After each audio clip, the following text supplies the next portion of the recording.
Во втората половина на 9 век се бележи општ подем на христијанизацијата на Балканскиот полуостров.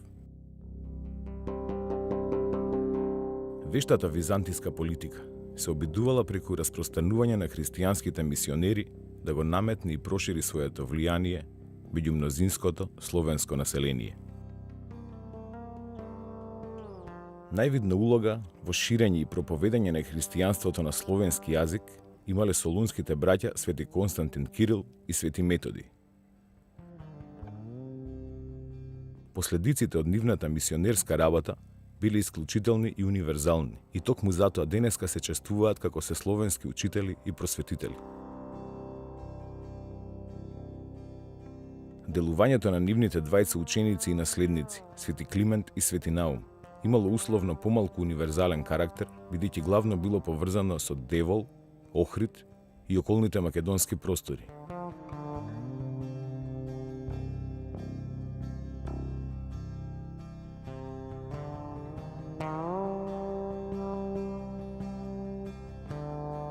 Нивниот ангажман ќе биде проникнат со мислата за продлабочување на христијанизацијата, за создавање на институции, црковна хиерархија и соодветни кадри за словенската богослужба.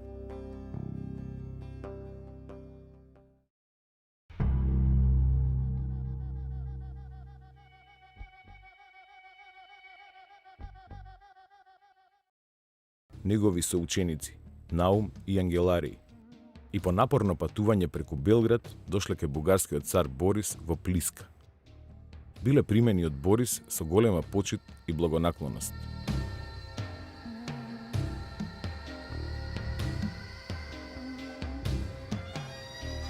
Климент во 886 година бил испратен на мисионерска работа во областа Кутмичевица како учител, а Наум останал во бугарската престолнина Плиска до 893 година. Во врска со значењето и територијалниот опфат на поимот Кутмичевица, постои мислење дека Охрид и околината влегувале во споменатата област, односно комитат, кој ги опфаќал просторите на западна и југозападна Македонија и делови од Албанија, па се до Јадранскиот брег, со центар во градот Девол. Најзначајните пишани изворни од житие на Свети Климент. Споменатите житија се напишани од двајца видни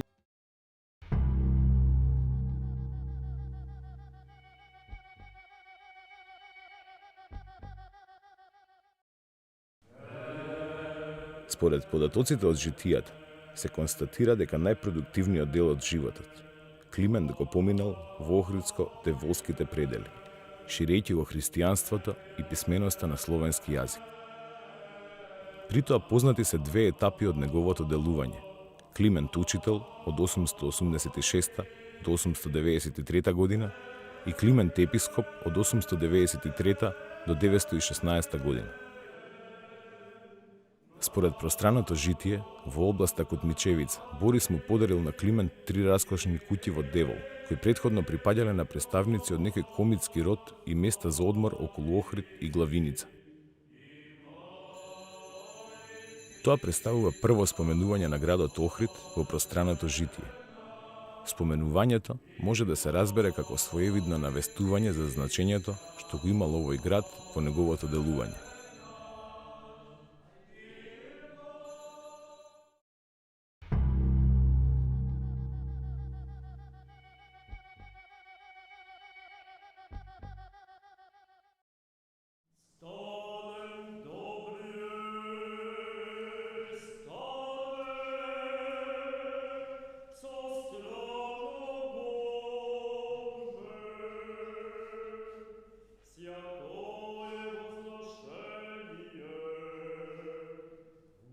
Климент по доаѓањето во Кутмичевица, изградбата и обновата на сакрални објекти ја сметал за една од најприоритетните активности. Климент сметал дека нивната убавина игра голема улога во придобивањето и привлекувањето на луѓето да го прифатат христијанството. Од пространото житие се дознава дека освен манастирската црква Свети Пантелеймон, Климент во Охрид изградил уште една црква. Во краткото житие е забележано дека освен манастирот, тој подигнал и други божествени храмови во Охрид.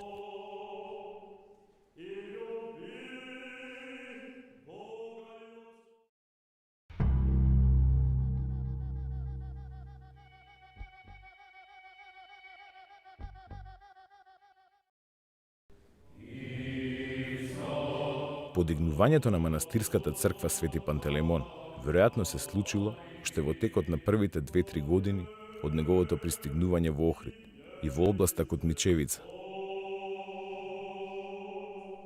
Се смета дека местото за одмор, кој го добил Климент околу Охрид, го претворил во манастирски комплекс со црква. Во тоа време, од 9 до 10 век, манастирот се наоѓал надвор од тесното градско јадро на Охрид. Со доаѓањето на Климент, градот Охрид почнал да се развива со мощно забрзано темпо. Севкупната активност која започнал, можеби е пресвртен настан за Охрид, кој подоцна прераснува во еден од најзначајните словенски културно-образовни и книжевни центри на Балканот.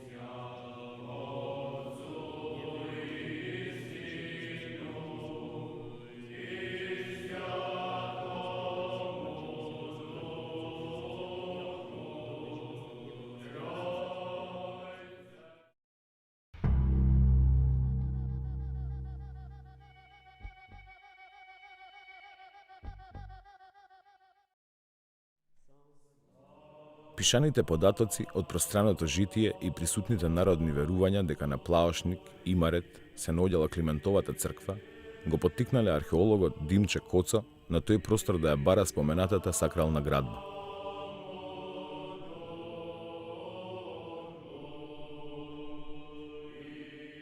Во 1943 година, под темелите на така наречената Имарет џамија и врз дел од подот на големата христијанска базилика, со материјални наоди и докази, Коцо успеал да ги потврди пишаните податоци од житието и народните преданија.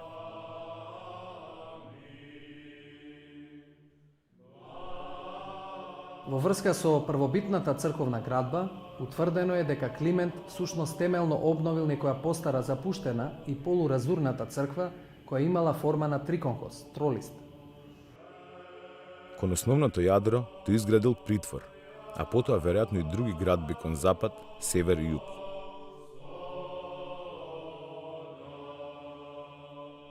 Особено бил значаен доградениот дел кон запад, кој имал крстообразна форма и се потпирал на 4 столбови.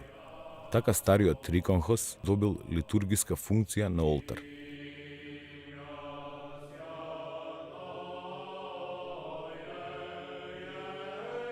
Од најстарата црковна градба нема сочуван фреско живопис.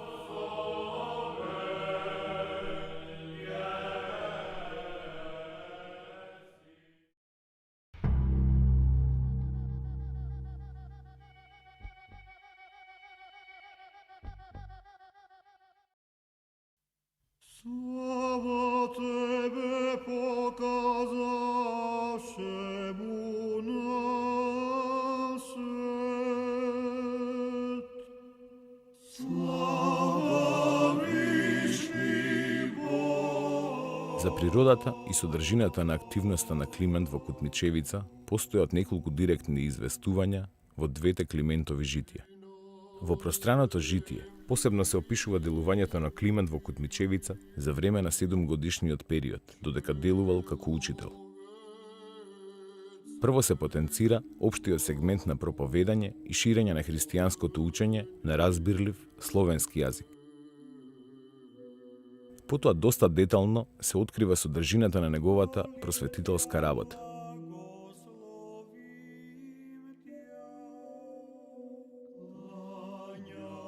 Така се дознава дека тој се занимавал со описменување на неговите ученици на тој начин што додека на едната група им ги покажувал формите на буквите, на другата им го објаснувал значењето на напишаното, препорачувал.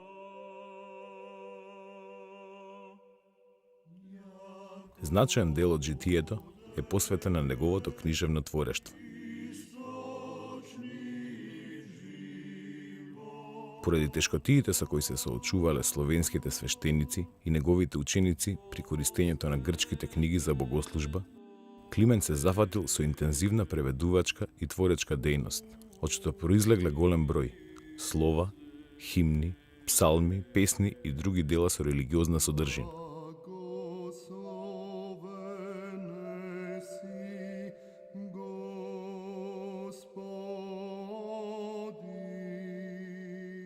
Од житието се дознава дека Климент го подучувал местното население со вештини од овоштарството, меѓу другото како да калемат и облагородуваат диви дрвја.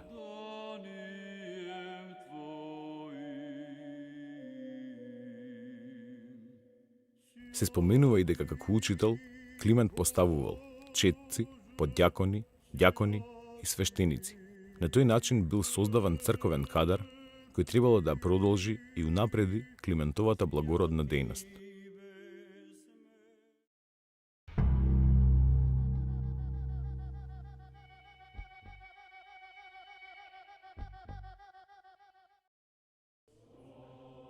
Во пространото житие се сретнуваат и два податока од кои, доколку се веродостојни, може да се извлечат заклучоци за квантитетот и размерите на Климентовото делување. Во првиот податок се истакнува дека во секоја енорија, односно област, имал избрани ученици меѓу другите и тие не биле малку, бидејќи нивниот број достигнувал до 3500. Вториот податок, кој не е поврзан со првиот, гласи дека во секоја енорија Климент се служел со по 300 ученици, без нивните помошници. Овие бројки без сомнение се однесуваат само на понапредните и подобри ученици, кои Климент ги подготвувал за црковна учителска работа. Во еден дел од пространото житие се открива дека при својата просветителска работа Климент ги обиколувал сите области чии центри биле градовите Девол, Охрид и Главиница. Во споредба со другите места и области во Кутмичевица, градот Охрид најчесто се споменува во двете житија. Самото тоа е несомнен показател дека градот имал големо значење во бугарската држава. Поради тоа, со право се смета дека Климент најдолго и најчесто престојувал во Охрид.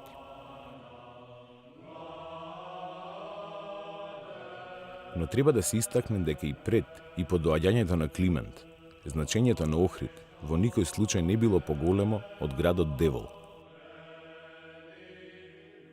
Но во текот на неговата просветителска активност, најверојатно преовладал личниот избор на Климент и манастирот Свети Пантелеймон го претворил во свое неформално седиште, како во периодот додека бил учител, така и подоцна за време на неговото епископување.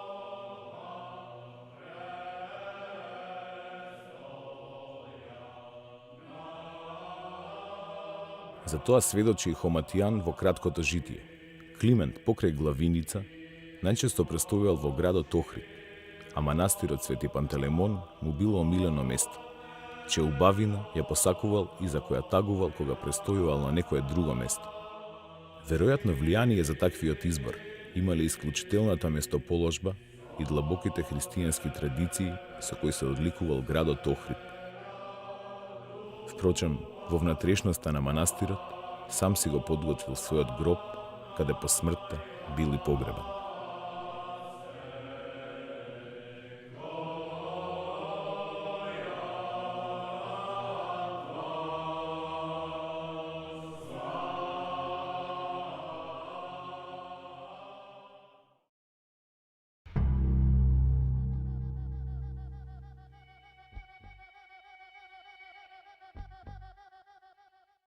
Новиот бугарски владетел Симеон, кој што владеел од 893 до 927 година, истата година кога дошол на власт, го назначил Климент за епископ на Драговитија Дребница Дрембица или Велика Велица. Некакви промени во суштината на делувањето на Климент по неговото назначување за прв словенски епископ не се случиле. Тој продолжил со својата просветителска работа од претходно, но од тогаш со поголем интензитет и можеби на поширока територија, користејќи ја веќе создадената мрежа на негови обучени ученици. Според житијата, во добивањето на епископската титула, Климент често престојал во Охрид, конкретно во својот манастир. Па така Охрид всушност представувал негово неформално седиште за време на целокупниот престој во Кутмичевица, од неговото доаѓање во 886 година, па се до неговата смрт во 916 година.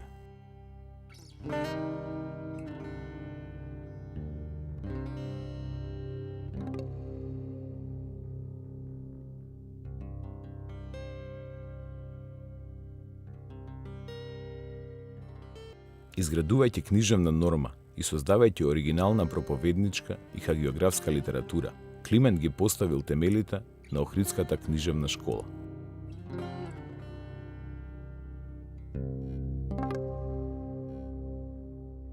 Охрид бил центарот, од каде што се ширало големото словенско црковно просветно дело.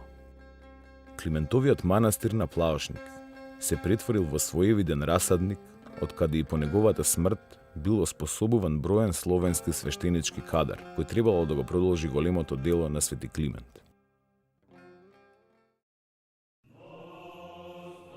Во временското значење на неговото дело најдобро се рефлектира низ повеќе сегменти од уметноста и културата кои се чувствуваат до денес.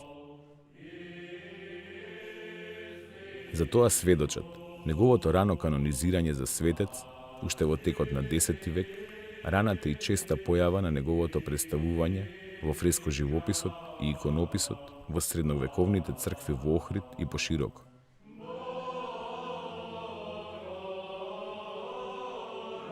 Во периодот од 2000 година до денес, на Плаошник се одвиваат мощни интензивни археолошки истражувања. Примарната цел на првите истражувања беше потполно разоткривање и истражување на остатоците од првобитната Климентова црква Свети Пантелеймон, како и оние на подоснежните доградби и проширувања.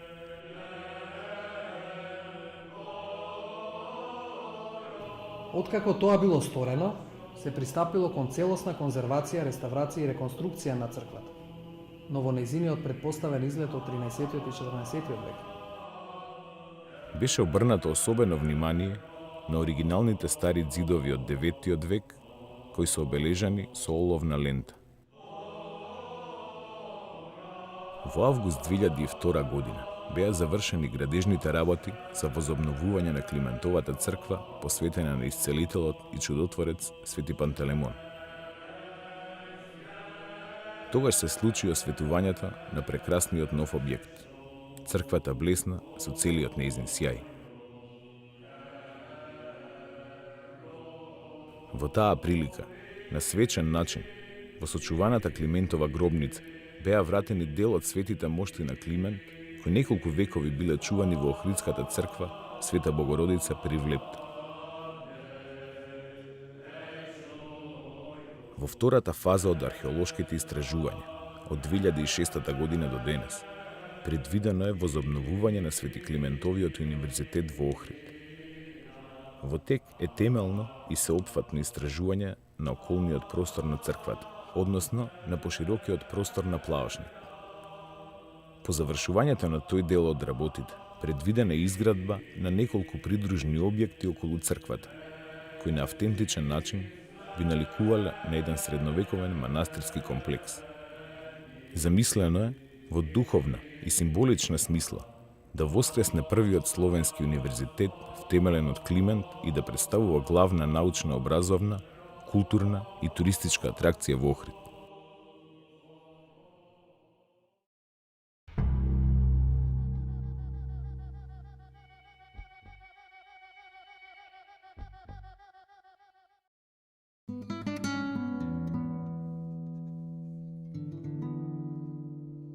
За разлика од Климентовиот живот и делување, кој може да се реконструира од неколку подоцнежни изворни житија, за животот и делувањето на неговиот духовен брат Наум постои едно кусо, но доста веродостојно житие.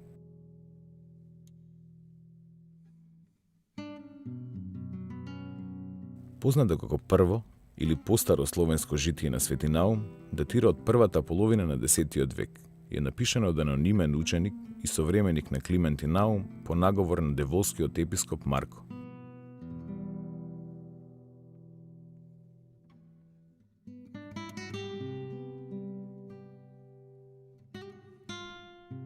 Според кусите и воопштени податоци од првото словенско житие, се дознава дека, кога го поставија Климента за епископ, истиот благоверен цар Симеон го испрати Наум, неговиот другар, на негово место за учител.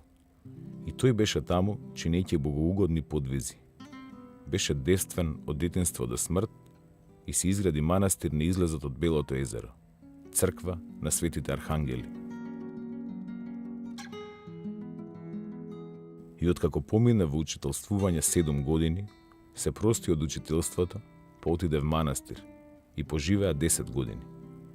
И пред својот крај прими калуѓерски чин и така почина во Господа, со мир, во месец декември на 23-тиот ден. И тоа да се знае, дека Наум Презвитер почина 6 години пред епископот Климента.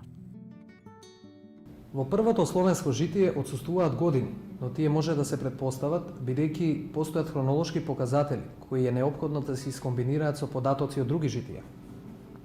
Од пространото Климентово житие е познато дека Климент бил поставен за прв словенски епископ по 7-годишна учителска работа, односно во 893 година. Од овој податок посредно произлегува дека праќањето на Наум за учител на местото на Климент треба да се датира во истата 893 година. Иако во првото словенско житие не се посочува просторот на кој делувал Наум како учител и презвитер, најверојатно просторот останал непроменет од оној на кој делувал неговиот претходник Климент. Значи се работи за областа Кутмичевица. Во подоцнежните житија, во повеќе наврати се споменува градот Девол во врска со неговото делување.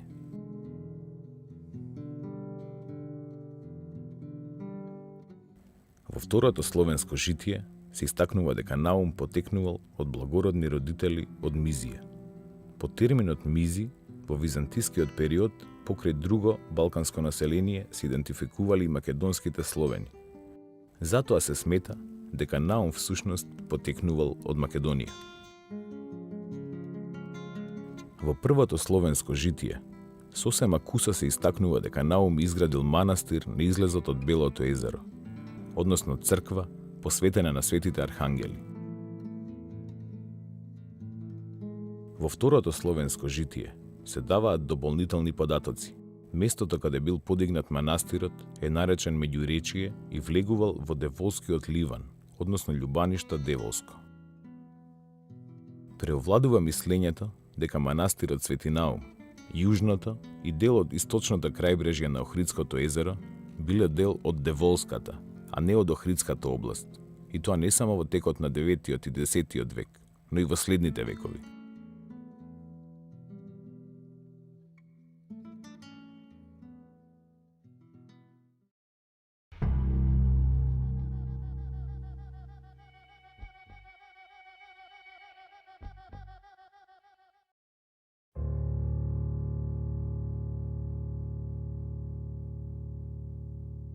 Конкретен податок за времето на подигнување на манастирот се сретнува во второто словенско житие.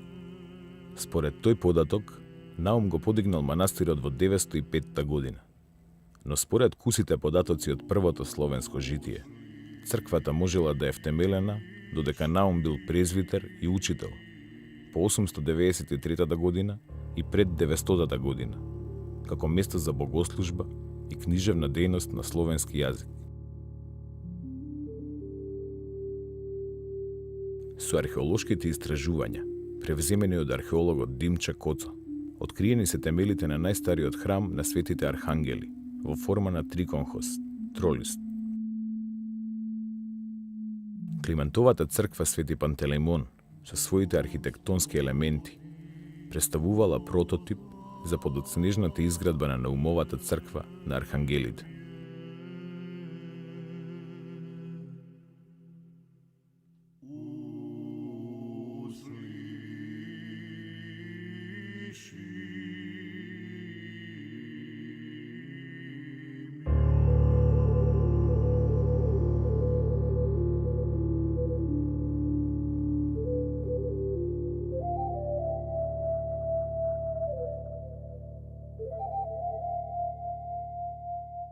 Од спомениците на најстарата уметност кај јужните Словени, само во манастирот Свети Наум е одржан духовниот живот од неговата изградба, пред повеќе од 1100 години до денес.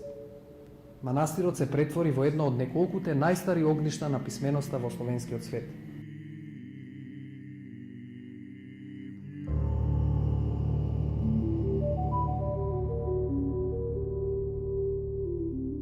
Од своето формирање наваму, Наумовиот манастир ги сочува словенската писменост и богослужба на јазикот на македонските Словени, во времето кога од архиепископскиот врв во Охрид е спроведувана високата политика од Византија.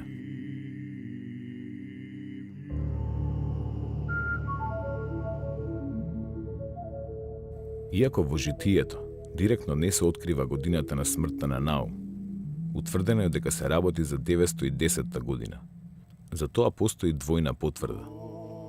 Прво, во самото житие се истакнува дека Наум по учителствувањето 10 години до својата смрт проживеал во својот манастир. Со други зборови кажано, од 900-та година до 910-та година. Второ, во пространото Климентово житие се открива точниот датум и годината на смртта на Климент, 27 јули 916 година. Поаѓајќи од податокот од првото Наумово словенско житие, дека Наум починал 6 години пред Климент, тогаш повторно доаѓаме до 910 година.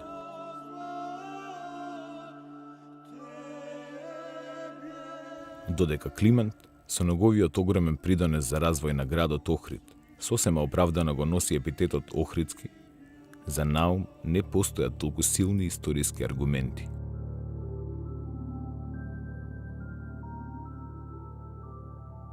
Познато е неговото именување како Свети Наум Чудотворец.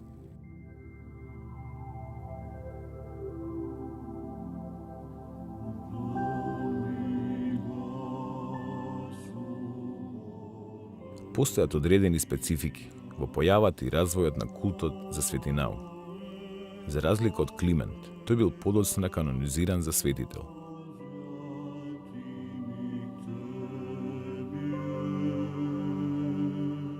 До средината на 14-тиот век, неговиот култ главно имал регионален карактер, распространет исклучиво во деволските предели.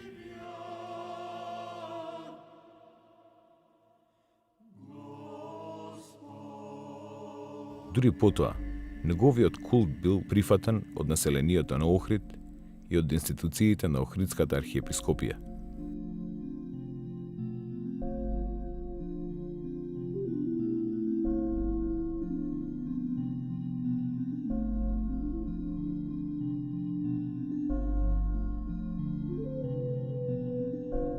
Постоечките бројни преданија и легенди за Наум, речиси исклучиво се поврзани со неговиот манастир, а не со градот Охрид. Истите се однесуваат на неговата исцелителска моќ и чудотворност.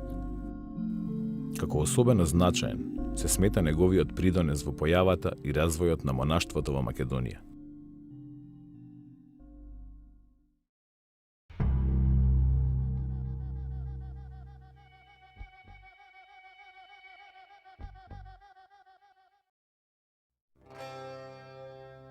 Во периодот од 17-тиот век до средината на 19-тиот век, со обновување на манастирскиот комплекс се интензивира и територијално се проширува светителскиот култ на Наум. Еден од главните чинители кои влијаеле на негување и проширување на Наумовиот светителски култ на еден поширок балкански простор, од Света Гора на југ до Унгарија на север, било населението од поранешната Деволска област.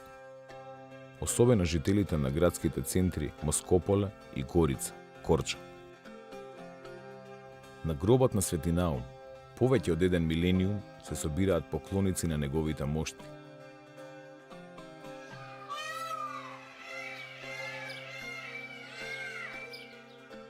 Неговата црква доживувала разурнување, но крај моштите на Свети Наум постојано се одржувало основното јадро на овој храм.